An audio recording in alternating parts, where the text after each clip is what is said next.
ध्यान दो, Pauli's exclusion principal या पाउलीज एक्सक्लूजन लॉ, इसे हिंदी में पाउली का अपवर्जन नियम कहते हैं। ये नियम क्या बताता है? पाउली के अपवर्जन नियम के अनुसार किसी परमाणु में दो इलेक्ट्रॉनों की चारों क्वांटम संख्याएं कभी समान नहीं हो सकती हैं। देखिए, जैसे ये न्यूक्लियस है, इसके बगल में ये ऑर्बिट है, सेल है, ये कई सेल हैं इसमें। इन सेलों में इलेक्ट्रॉन रहते हैं। ये इसमें सब में कौन रहता है? इलेक्ट्रॉन है। तो इलेक्ट्रॉन इसमें बहुत से हैं। अब जैसे कोई भी दो इलेक्ट्रॉन ले लें, चाहे यही ले लें, चाहे ये दोनों ले लें, तो दो इलेक्ट्रॉन ले लिया जाए किसी भी एटम का, तो उसके लिए जो चारों क्वांटम संख्याएं होती हैं, यन, यल, यम, यस, इनके मान कभी भी समान नहीं हो सकते। पाउली के अपवर्जन नियम के अनुसार किसी परमाणु में दो इलेक्ट्रॉनों की चारों क्वांटम संख्याएं समान नहीं हो सकती हैं। According to Pauli's exclusion principle, no two electrons of an atom can have the same values of all the four quantum numbers.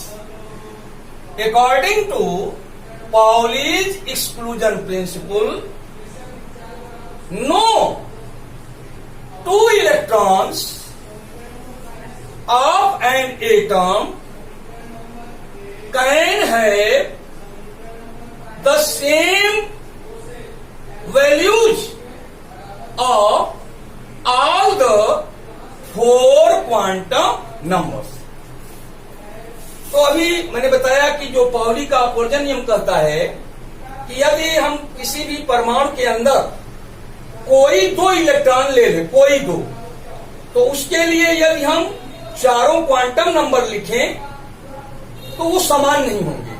हाँ, तीन क्वांटम नंबर समान हो सकते हैं, लेकिन चौथा वाला समान नहीं हो सकता, क्योंकि तुम जानते हो कि जो ऑर्बिटल होता है, उस ऑर्बिटल में मान लो दो इलेक्ट्रॉन है, तो दो इलेक्ट्रॉन है तो दोनों के लिए स्पिन क्वांटम नंबर अलग अलग होता है। एक के लिए प्लस हाफ और दूसरे के लिए माइनस हाफ होता है। अब देखिए, जैसे मैं हीलियम एटम में ले लूं, हीलियम का परमाणु, हीलियम के परमाणु में दो इलेक्ट्रॉन हैं। हीलियम के एटम में दो इलेक्ट्रॉन हैं, क्योंकि इसका एटॉमिक नंबर 2 है। इसका इलेक्ट्रॉनिक कॉन्फ़िगरेशन करेंगे, इलेक्ट्रॉनिक विन्यास करेंगे तो 1s2 मिलेगा। अब हम जानते हैं कि s सबसेल में एक ऑर्बिटल होता है, उसका नाम है s ऑर्बिटल। इसमें यहाँ पे देखिए ये दो इलेक्ट्रॉन हैं, इसमें से एक इलेक्ट्रॉन क्लॉकवाइज चलता है और दूसरा इलेक्ट्रॉन एंटी क्लॉकवाइज चलता है। यदि हम इस इलेक्ट्रॉन के लिए चारों क्वांटम संख्याएं लिखें, ये मान लिया पहला इलेक्ट्रॉन है, फर्स्ट इलेक्ट्रॉन, तो first electron for first electron. अब आइए, ये फर्स्ट इलेक्ट्रॉन है, ये किस सेल में है? फर्स्ट सेल में है, तो n = 1 लिखेंगे। और फर्स्ट सेल के s सब सेल में है, तो l = 0 लिखेंगे। और हमें पता है कि जब l = 0 होता है तो m m is also equal to 0। अब इसके लिए s is equal to plus half. ये चारों क्वांटम नंबर्स हो गया पहले इलेक्ट्रॉन के लिए। इसी प्रकार फॉर सेकेंड इलेक्ट्रॉन देखिए हम क्वांटम नंबर्स लिख रहे हैं। सेकेंड इलेक्ट्रॉन ये है, ये भी है तो फर्स्ट ही सेल में है, तो n is equal to 1। S subshell में है, n is equal to 0। S orbital में है, m इज इक्वल टू 0। ये एंटी क्लॉकवाइज स्पिन कर रहा है, s is equal to minus half.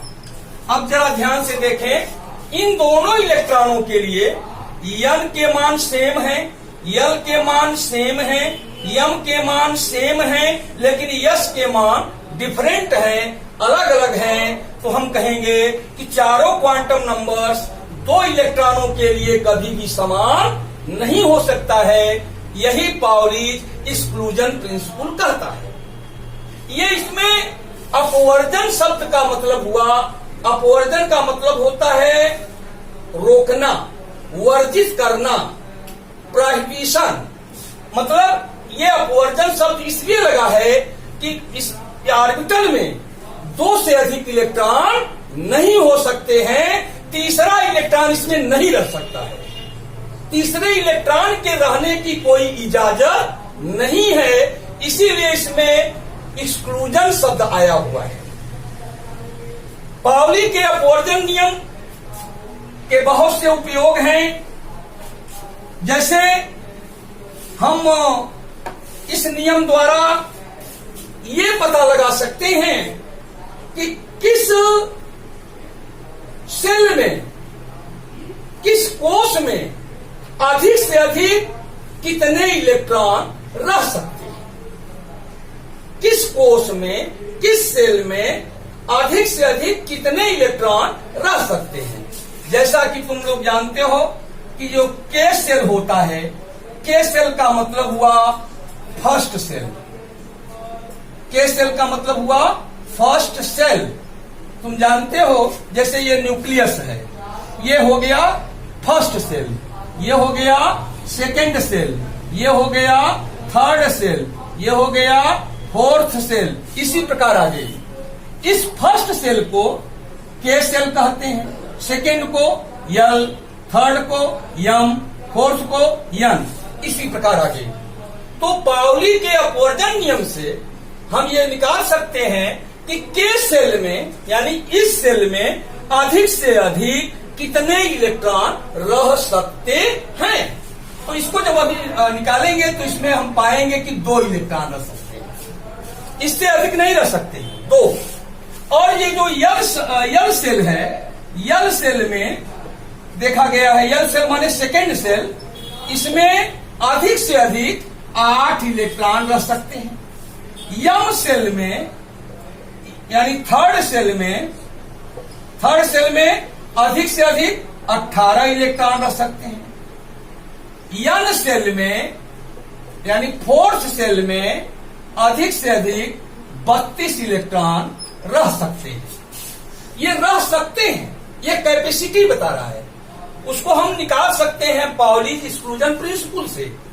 यानी इस सेल की कैपेसिटी कितनी है, 2 इलेक्ट्रॉन रखने की, और इस सेल की 8 इलेक्ट्रॉन रख सकता है, और तीसरा सेल 18 इलेक्ट्रॉन रख सकता है, और चौथा सेल 32 इलेक्ट्रॉन रख सकता है, पांचवा सेल 50 इलेक्ट्रॉन रख सकता है। यानी ये पाउलीज एक्सक्लूजन प्रिंसिपल से ही ये पता किया गया है कि किसी सेल में मैक्सिमम नंबर ऑफ इलेक्ट्रॉन्स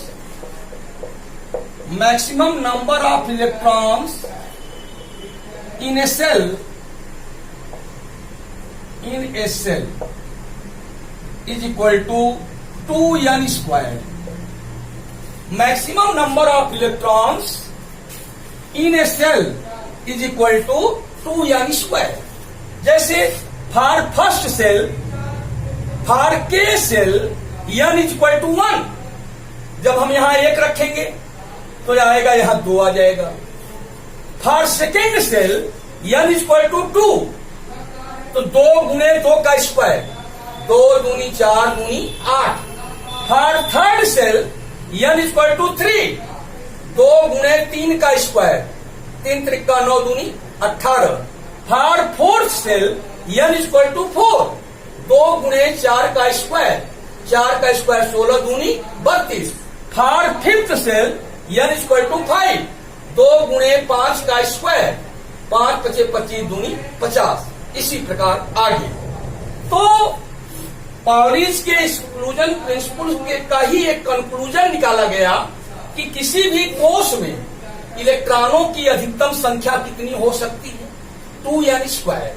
और किसी भी कोष में उपकोषों की संख्या n हो सकती है।